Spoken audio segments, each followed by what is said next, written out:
E agora, você acompanha pela Rádio Rio de Janeiro o programa Estudo das Obras de André Luiz.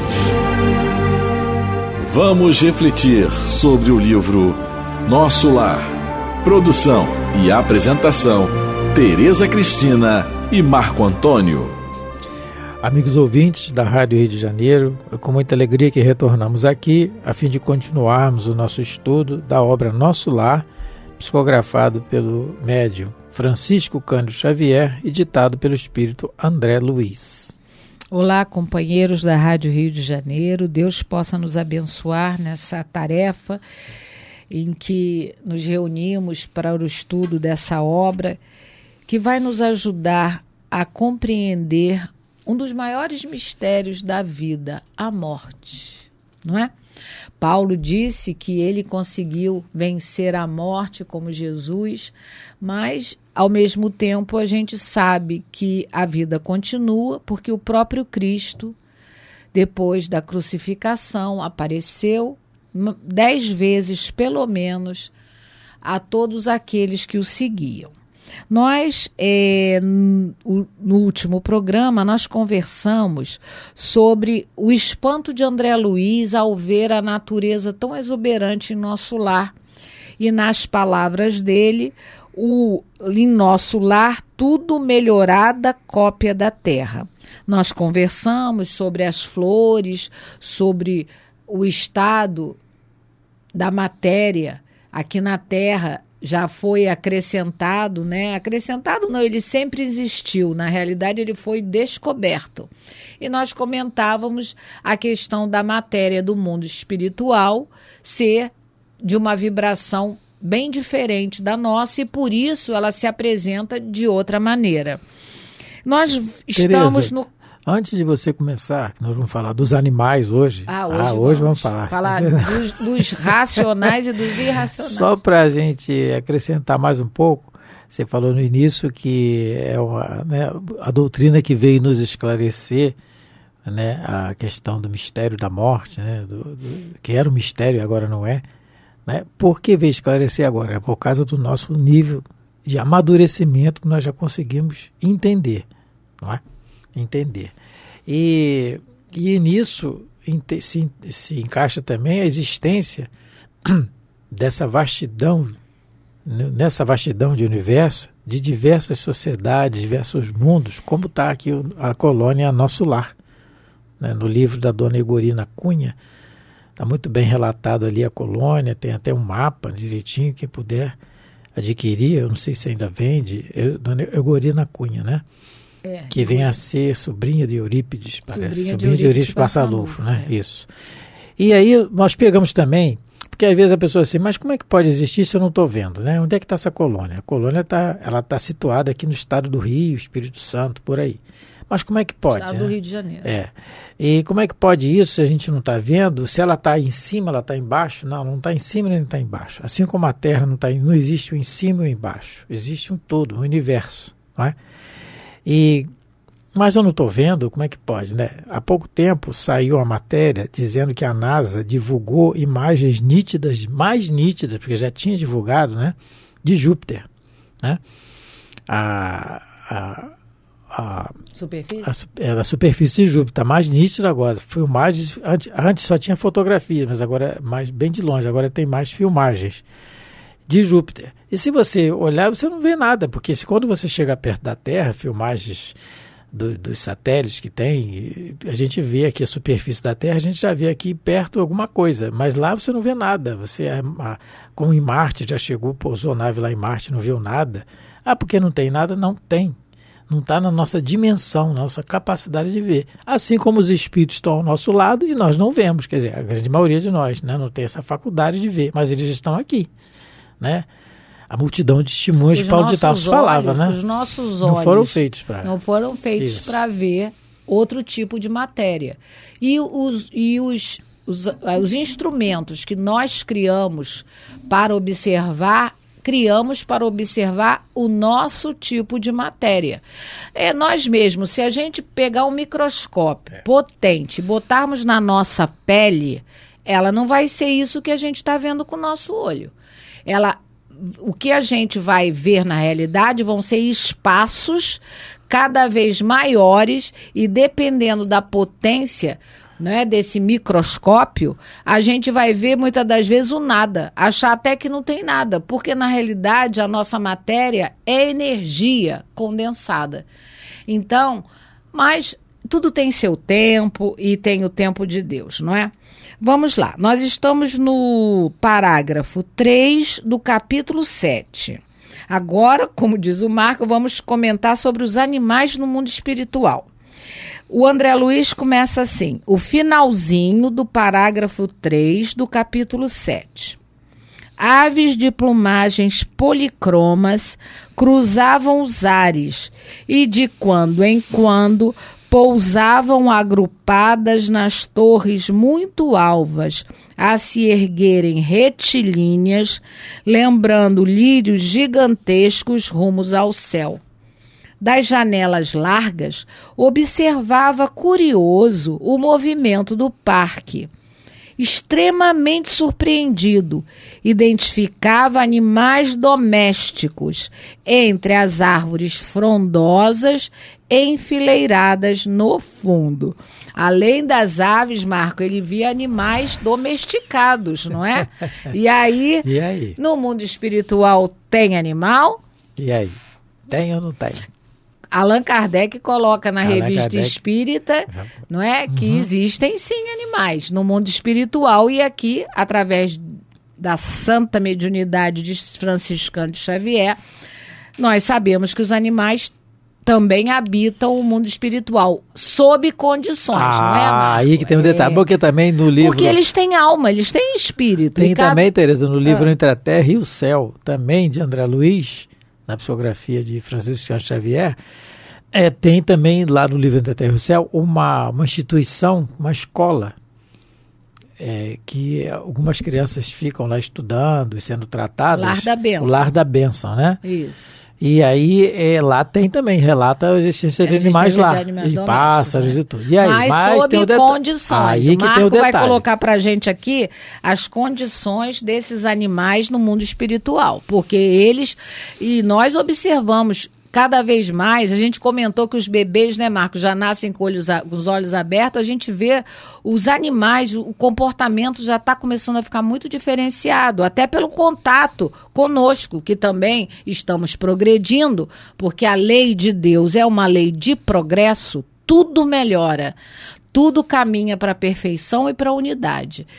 Então, nós, em nos melhorando intelectualmente e moralmente, os animais que convivem conosco, eles também vão melhorando cada vez mais.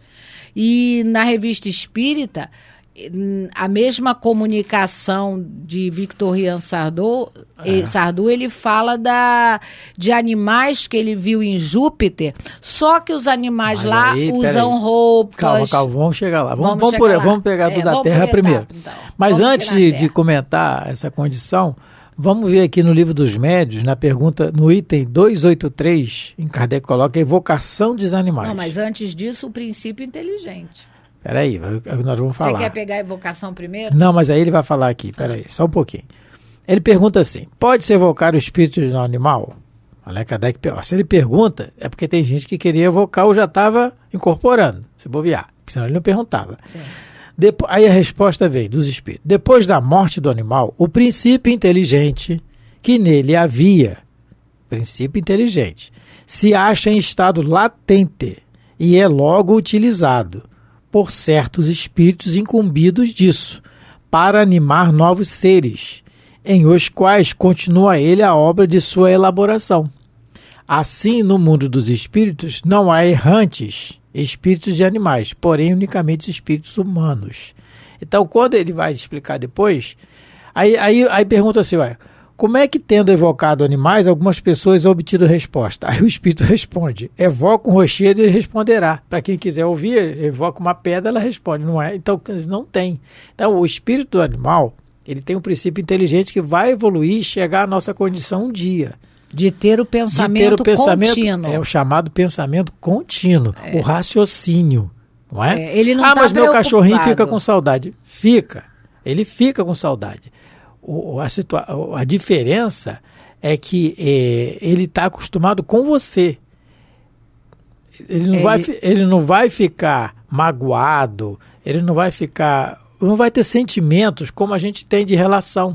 Ele não vai ter o pensamento, será que ela me abandonou? Será que ela foi na pet shop pegar outro cachorrinho para mim? O animal não consegue elaborar esse pensamento contínuo como nós. Por isso que ele tem que reencarnar logo. Ele não tem utilidade ficar no mundo espiritual. Agora, como é que pode então, se não tem, como é que pode ter o animal lá? Aí é que nós vamos falar agora. Então, por favor, Tereza, deixa você falar. Então, olha, retomando, para a gente fixar. O animal, ele é um espírito em evolução.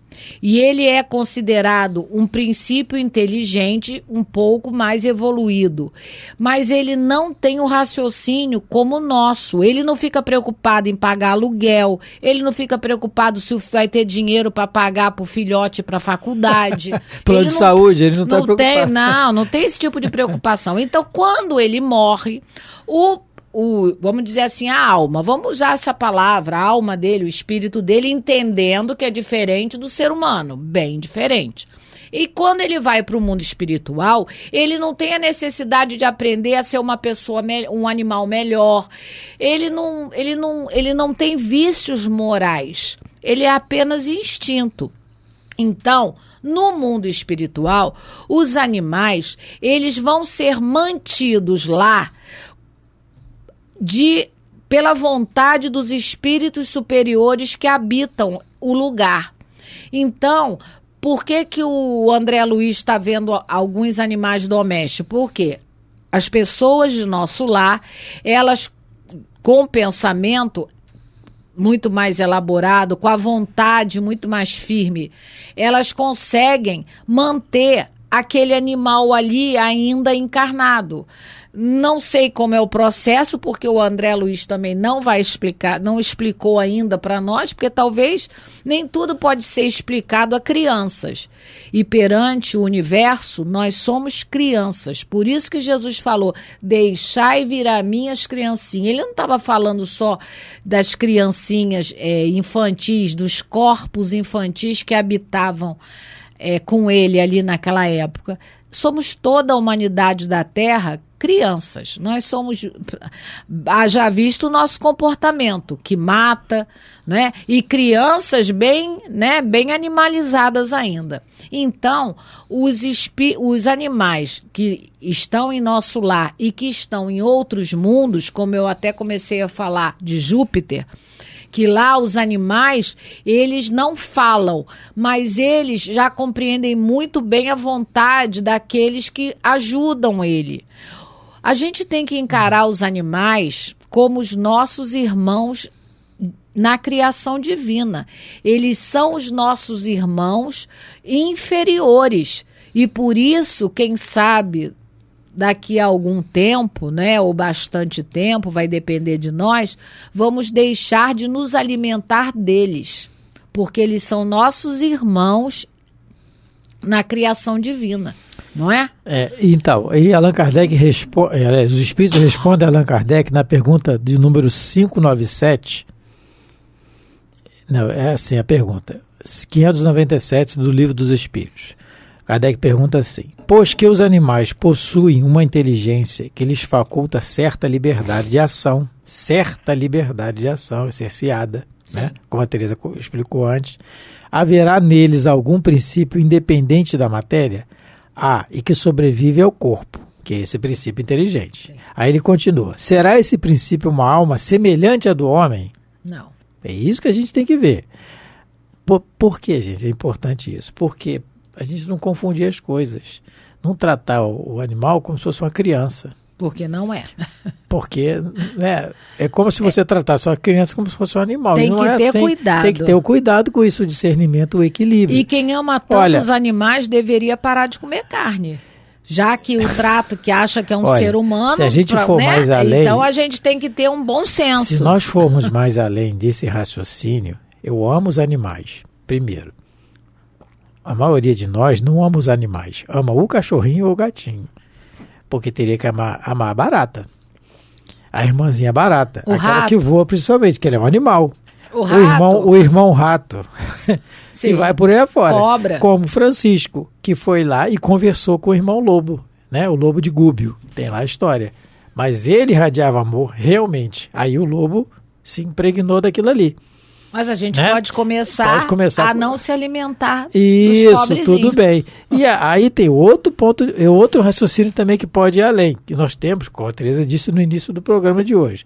A doutrina veio para nós, nós já entendemos, é que nós temos capacidade de raciocinar além. Não é? Também, com raciocínio, nós podíamos fazer o seguinte raciocínio, assim, pensamento. Eu amo os animais, tudo bem. Não como carne, tá, ótimo, excelente. Mas e as minhas células? São princípios inteligentes também. Cada célula do nosso corpo, gente, é um mundo. Quem estudou biologia, o mínimo que foi, viu lá a respiração celular. As mitocôndrias. Eu lembro que o professor, na minha época, era quadro-giz, não tinha ainda internet. Era um quadro de 5, 6, 7 metros de comprimento, explicando a respiração celular. Aula maravilhosa, professores muito bons, que você ficava assim, meu Deus, numa respiração, soltou, é aquilo que acontece. Isso é respiração, fora a nutrição celular, né? Tudo aquilo que a célula faz, é um mundo à parte. E o que nós fazemos com ela? O que nós estamos estudando no nosso lar desde o início? A nossa irritabilidade, os nossos pensamentos, tudo isso faz mal às células. Aquilo que a gente come. Então a gente tem que parar de comer açúcar também, porque o açúcar também envenena as células. Mas, Marco, no equilíbrio, vamos voltar para os animais. Entendeu? Porque se for assim, então nós temos que ter o equilíbrio. Aí na pergunta A ele diz assim, continuando aquela pergunta que os espíritos respondem que o princípio inteligente sobrevive ao corpo, no animal. Será esse princípio uma alma semelhante à do homem? Aí os espíritos respondem, é também uma alma, se quiserdes. Quer dizer, se quiser raciocinar assim, dependendo do sentido que se deve dar a esta palavra. Isso. Porém, olha a continuidade da resposta, porém, inferior à do homem. Há entre a alma dos animais e a do homem distância equivalente à que medeia entre a alma do homem e Deus. Olha a distância, gente. Há entre nós e a alma do cachorrinho, do nosso querido cachorrinho, que eu gosto de cachorro também, mas nosso querido cachorrinho, a mesma distância entre a alma minha e a de Deus. Olha isso, né? Então, quer dizer, temos que tratá-los como eles devem ser tratados, com carinho, com toda assistência, tudo bem, compromisso, mas há uma diferença nisso aí. Com essa descrição que está na Revista Espírita de agosto de 58 e de julho de 860, Allan Kardec observou que o animal, ele não vai reencarnar como ser humano, assim, o cachorrinho da terra e o gato da terra, e por mais que ele seja desenvolvido, né, que ele já tenha aptidões, vamos dizer assim, que ele já use, né, uns mais inteligentes que o outro, a gente sabe que no reino animal, o cão, o cavalo, o elefante e o macaco são os mais desenvolvidos a nível intelectual. Ele já, não é? Então, Kardec observou quando fala que os animais em Júpiter já vestem roupa, já têm os membros, eles já ficam numa posição erecta. E apesar do rosto ainda, né, da face, né, ser parecida com os animais da Terra, mas ele já tem uma postura evoluída. Então, o animal da Terra, ele vai ter que habitar planetas mais evoluídos para ele se desenvolver como animal, aprender a falar, para que depois ele possa, segundo a vontade de Deus, ele possa já estar apto a encarnar no reino hominal. E aí é o que os espíritos disseram a Kardec, vai uma distância muito grande. Então, o animal, não é? Ele vai um dia se tornar um ser humano, sim, mas vai demorar muito. Ele vai ter que habitar planetas superiores, mundos superiores, ele vai ter que aprender a falar, ele vai ter que aprender a compreender melhor a vontade humana, ele vai ter que aprender a se comunicar não é, melhor com os seres humanos que convivem com ele, porque no começo o animal, e a gente vê os não domesticados, eles aprendem com paulada, né? E até hoje muitas pessoas são muito agressivas. No mundo superior, essa violência, essa agressividade que é nossa, que pertence ainda a nós humanos terrestres, no mundo superior isso não vai acontecer mais. Há pouco tempo passou na televisão, ainda existe na Espanha, eu acho. Touradas? A tourada está sendo proibida em algumas cidades, parece. Mas ainda existe aquela corrida de touros na rua, em que largam os touros para lá e saem correndo atrás das pessoas, né? Essa proibição já é uma evolução. Já é um país desenvolvido, quer dizer... Já é mundo, proibido rinha aqui de galo, no Brasil, não é? Isso, aqui no Brasil há pouco tempo, até pouco tempo tinha muito, ainda tem clandestino, mas é proibido. Isso é evolução. Então, por quê? Porque nós estamos evoluindo. Muitos de nós já estamos querendo nos tornar pessoas melhores, não é? Querendo aceitar a proposta de Jesus para a humanidade, para que a gente Ninguém está falando aqui, gente, que o fato de não comer carne nos santifica, pelo amor de Deus. Então, que você coma um boi, mas deixe de fazer fofoca. Então, que é melhor, não é?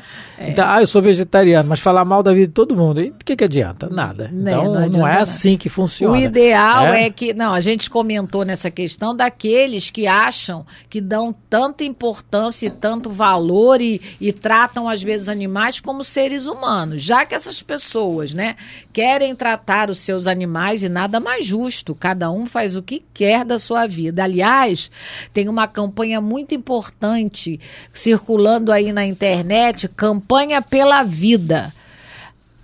Em que consiste essa campanha? Campanha pela vida, cada um cuide da sua. É uma campanha que a gente realmente tem que divulgar essa campanha na internet, né? Podia, então, não estamos falando isso. Cada um faça o que quer com o seu animal. O que nós estamos comentando é o fato de que se você tem esse amor exacerbado pelo seu animal e pelos animais, um dos primeiros passos é a pessoa não se alimentar mais de carne animal, não é? E isso... tem que ser um pensamento, mesmo que a gente não consiga agora fazer isso, a gente precisa começar a trabalhar essa ideia, porque em evoluindo moralmente, nós vamos sentir que nós devemos cuidar dos nossos animais e não nos alimentarmos dele. Então é um processo lento, gradativo, de mudança de pensamento, de conceito, mas que a gente deve começar, não é? Porque os animais, eles são os nossos irmãos inferiores da criação. Então vamos começar a trabalhar essa ideia, não é? E graças a Deus, muitas pessoas já aderindo a esse tipo de comportamento. Há pouco tempo, já tem uns 20 anos. Eu morei num país, durante um tempo, que se comia cachorro que faltava alimento, Oriente, né? Não, já era hábito também. Faltava alimento e era hábito. E nós que estávamos lá, brasileiros, trabalhando, nós adotamos, entre aspas, um cachorrinho para nós, que nós gostamos, né? A maioria gosta do cachorro. Era um pretinho, bonitinho. E a gente tinha que vigiar para ninguém pegar o cachorro e levar, porque não sei como é que ficou depois. Mas era questão de ficar raciocinando, né? Eu já era espírita, raciocinando era assim. Cultura, a cultura, né? A diferença do comer o boi e o cachorro, né? O cachorro, né? Então, quer dizer, já é um raciocínio, eu ainda continuo comendo carne, né? Mas é um raciocínio que a gente já começa a ter, né? Então, essa cobrança não existe, né? Como a Teresa colocou, né? Vamos fazer o que der para fazer, mas sem cobrar nada. Então, o começo da conversa dos animais foi essa. E no próximo programa, se Deus permitir, nós continuamos. Que Jesus continue nos abençoando a todos nós. Fiquem com Deus. Um abraço a todos. Que Jesus, nosso mestre, nosso irmão, possa continuar dentro de nós, nos nossos pensamentos, no nosso coração, que a gente possa cada vez mais meditar sobre as suas orientações e tudo que a gente conversou aqui sobre os animais. Todo mundo tem o direito de discordar, porque graças a Deus a doutrina espírita é uma doutrina de liberdade, não é? Então, A gente só não pode discordar da palavra de Jesus, mas do que a gente comentou, né, aqui, todos podem discordar, concordar, meditar. Deus nos ampare a todos. Muita paz. A Rádio Rio de Janeiro apresentou o programa Estudo das Obras de André Luiz. Produção e apresentação, Tereza Cristina e Marco Antônio.